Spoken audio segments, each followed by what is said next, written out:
All right, guys, listen. On this one is about Edo State. How you guys doing today? Happy New Month to every one of you. As you all know, today is 1st of April 2025. We're going to talk about what happened in Edo State.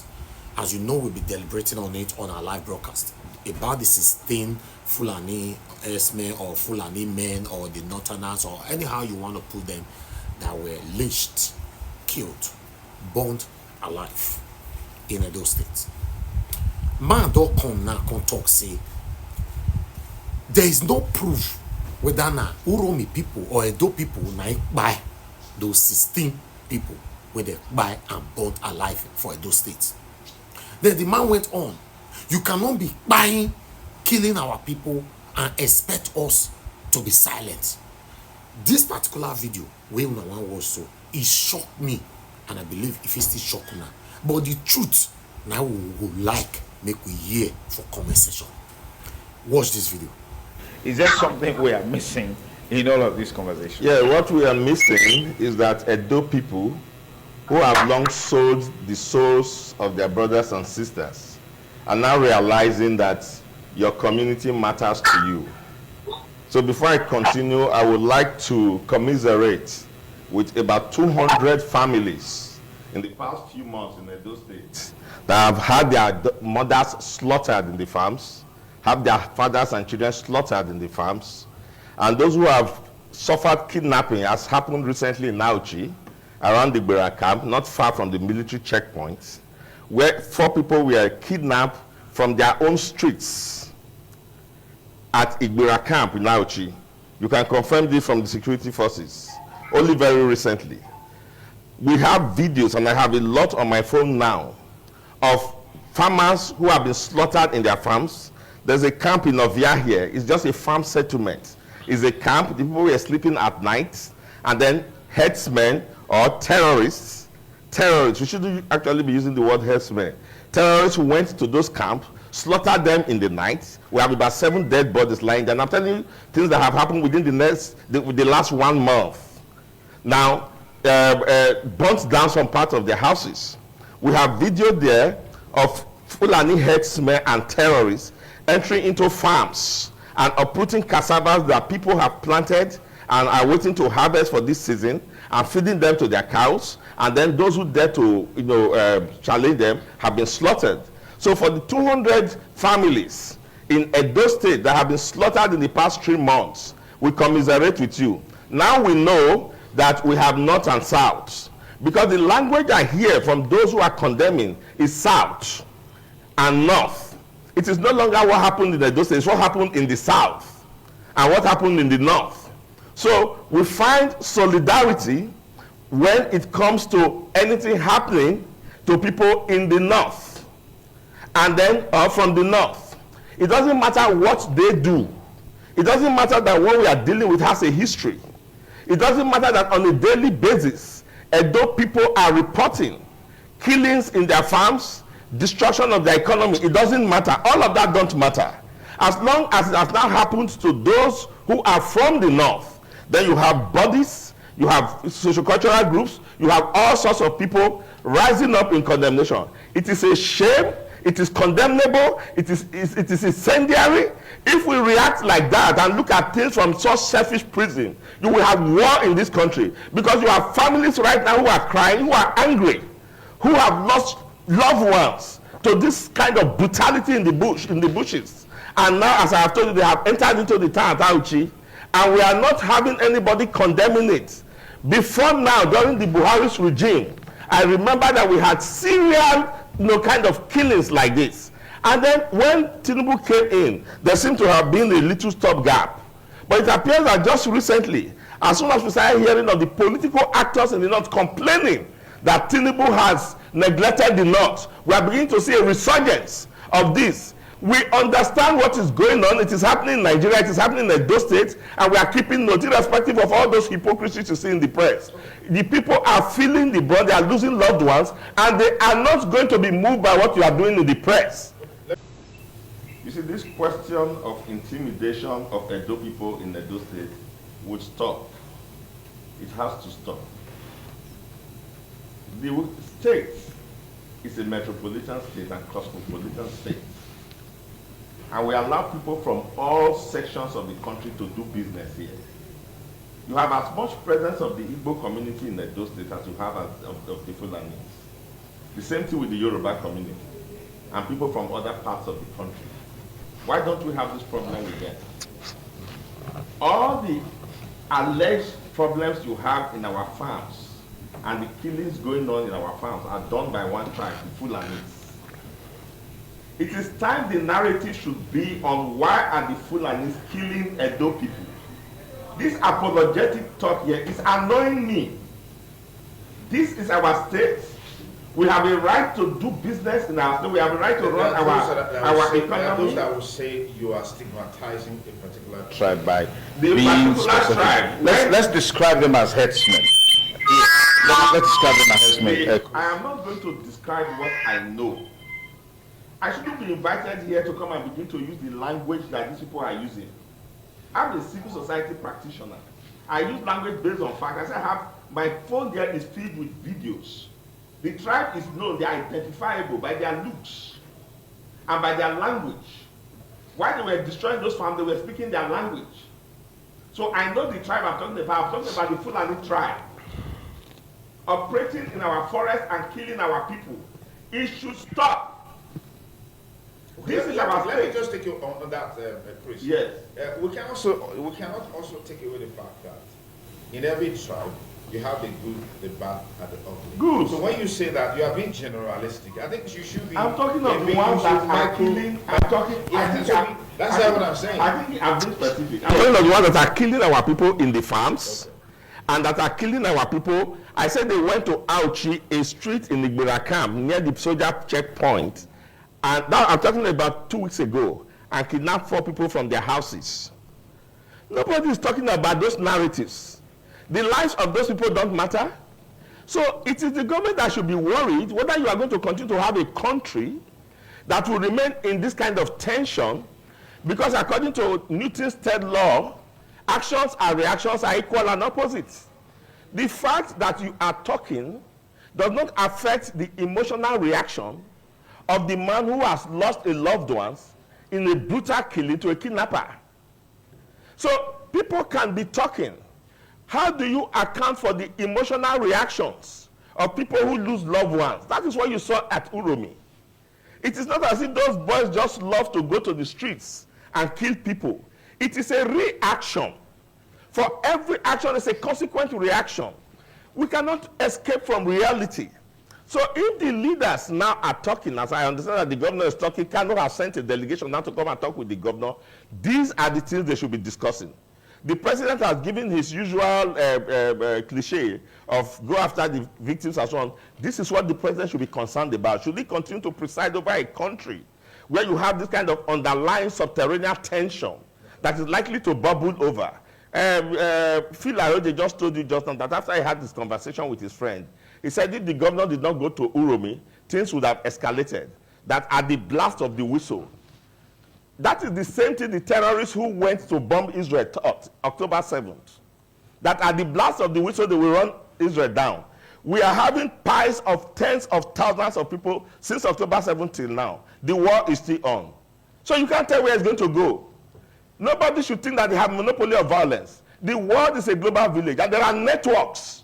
So while you think you are here doing what you think you are doing, there are networks. okay. You can be overrun in 1 hour too. Chris, The point is, look, there will be too much threat from this particular tribe against the Edo people and against the rest of Nigeria. We should stop taking that threat. Nobody has monopoly of violence. If you give me an AK-47, I will sooner kill 10 foolish illiterates than they can kill me because I have more intelligence to do so. So what they should do, what we should begin to converse now is, should we amend our laws that Edo citizens should also carry weapons? The security man here did not mention whether the laws permitted people to be traveling on our streets and going to our bushes hanging AK-47 and killing our people. He didn't mention that. Should our laws be amended? Are we going to continue to be slaughtered in our own place? So we should begin to think about how to amend our laws. Nigeria should start carrying weapons. If you don't allow Nigeria to carry weapons by law, weapons will still get to the hands of Nigerians. Because this is a wake-up call. that we are not considered to be of any consequence. When we are being killed, it shouldn't be news. It is only when there's a reprisal attack.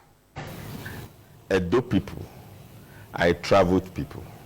In fact, we are the most traveled race of people probably in the whole of Africa. We have lived and we are still living with different communities of people.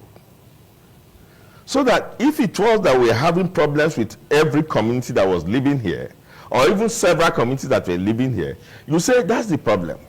Why is it with one particular community of people? Adams Oshomole, a senator of the Federal Republic of Nigeria and a close ally of the president, said at the floor of the Senate only very recently that Edo is under siege, that bandits and terrorists have attacked and taken Edo, held Edo to ransom.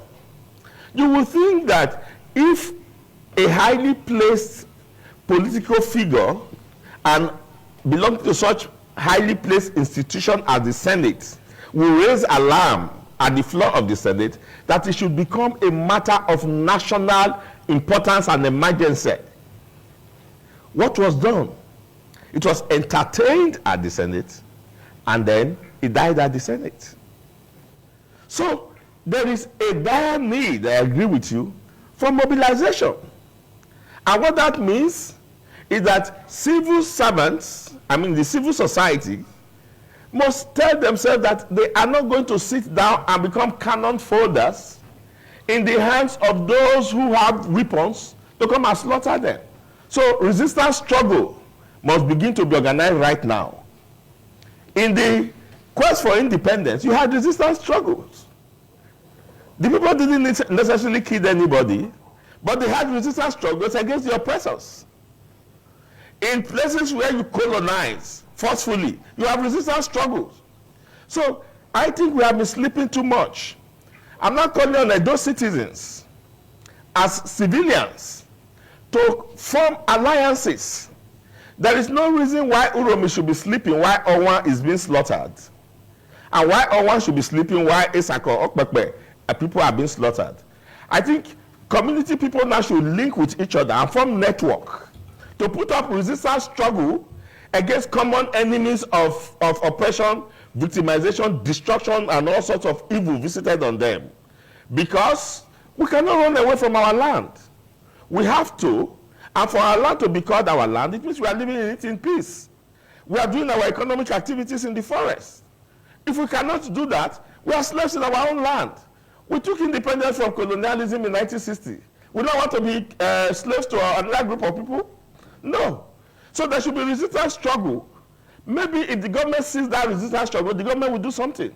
Okay. The worst you can have when you have such migration is that the city center will be overpopulated and the economic resources there would suffer tension and pressure. That's what you have for migration. The fact that you have few people in my village does not give anybody the right to go to the village to kill the remaining ones that you have there.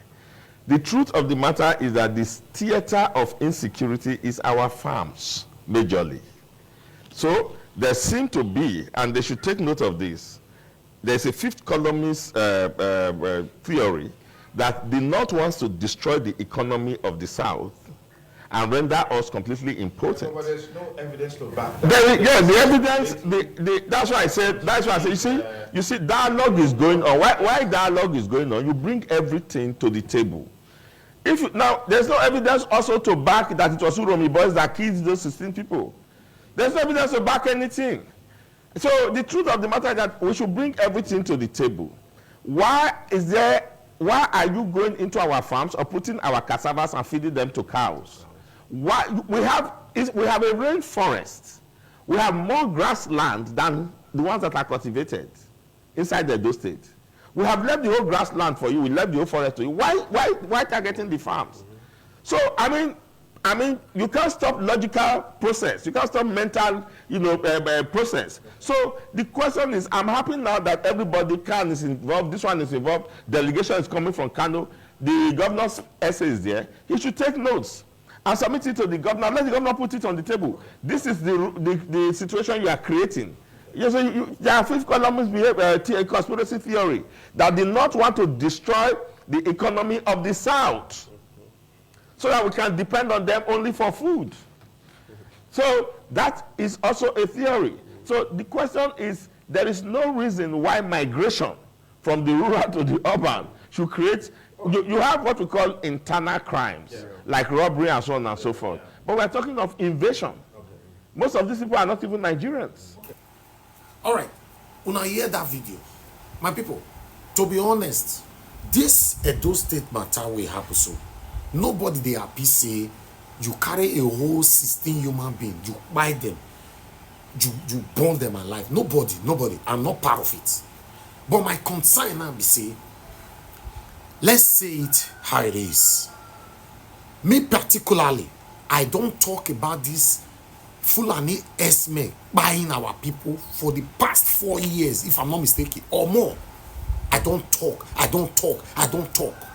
We have proof of different kind of protests put in place because of this Fulanil Esme going to our farms, raping our mothers, buying our mothers, beheading our mothers, doing so many things. Now the government no do anything about it. Most of them happened during the time of Governor Obaseki's tenure. What do you think? People that you have been pushed to the wall, seeing some certain selective Nigerians carrying weapons in the name of you people claiming that they are hunters. Some certain people in Nigeria are privileged to carry any kind of weapon in the name of hunters, whereas other parts in Nigeria cannot even carry dagger. You can carry a knife. Now, the same people that you have been buying now believe, say, now they still can't be this so. Make we quickly retaliate. Then they talk and for Benin say, Ubena begi eroma. It means say the stone where you see, they come, no fit blind your eye because you see them, then you go dodge them. I'm not too know like that. Oh. Like I said, I'm not in support of the killings, and I'm also in support of the killings that have been going on in the Edo State by the same Fulanil Esme. What the government needs to do now is to withdraw all the security men attached to the first class citizens. When I mean first class citizens, people will get money. I played video yesterday from Deji, and I hear and we talk and say almost 90% of our security force, policemen, are attached to people who get money. So you and I walking on the street, we don't have whoever that is protecting us. It's crazy. It's crazy. So instead of you blaming the people that buy people or blaming the Fulani that buy people, let's address the insecurity in the country. Tinubu should declare state of emergency for insecurity across the whole Nigeria. That so mean no say government till they work.